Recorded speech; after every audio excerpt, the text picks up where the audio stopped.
The hook and introduction. Imagine looking up at the night sky. You see stars, planets, and the moon. But hiding among them are thousands of invisible workers, satellites. Right now, over 8,000 active satellites are orbiting our planet. Without them, your GPS wouldn't work, the internet would go dark, and we would have no idea about the weather. But have you ever wondered how these heavy metal machines reach the vacuum of space? How do they stay up there without falling back to Earth? Today we are going to follow a satellite from the launch pad to its final home in the stars. The preparation and the rocket. A satellite cannot go to space alone. It needs a massive Uber ride. A rocket. Rockets are essentially giant fuel tanks. A typical rocket like the Falcon 9 or the Ariane 5 is over 50 meters tall, but the satellite itself is often only the size of a small car. Why the huge difference? Because escaping Earth's gravity requires an incredible amount of energy. To reach space, a rocket must travel at least 28,000 kilometers per hour. That's about 20 times the speed of sound. Minute by minute. The journey to orbit. Let's look at what happens after the countdown hits 0. T plus 0 minutes.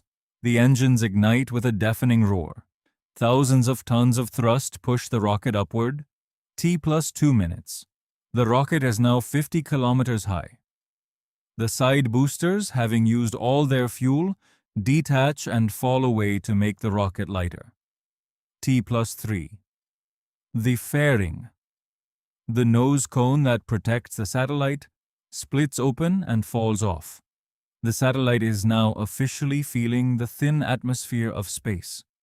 T plus 900. This is MECO, main engine cutoff. The first stage of the rocket separates. The second stage engine ignites to give the satellite its final push into orbit. T plus 1500 to 4500. Depending on the mission, the second stage shuts down. The satellite is gently pushed away. It is now finally alone in the dark, silent vacuum of space. Life in space. How they stay up. You might think satellites are just floating, but they are actually constantly falling. Gravity is always pulling them down. However, they are moving sideways so fast that as they fall toward Earth, the Earth curves away beneath them. This perfect balance between falling and moving forward is called an orbit. Most satellites live in low Earth orbit, LEO, just 500 to 2,000 kilometers up. Others, like TV satellites, go much higher to geostationary orbit, GEO, 35,000 kilometers away. At that height, they match the Earth's rotation, so they seem to stay in one spot of the sky forever. Deployment and mission. Once in position, the satellite wakes up. It unfolds its wings, massive solar panels, to drink energy from the sun. It opens its antennas to talk to Earth. It faces extreme temperatures, 120 degrees Celsius in the sun and minus 150 degrees Celsius in the shade. It must also avoid space junk. Millions of pieces of old broken satellites and rockets flying around.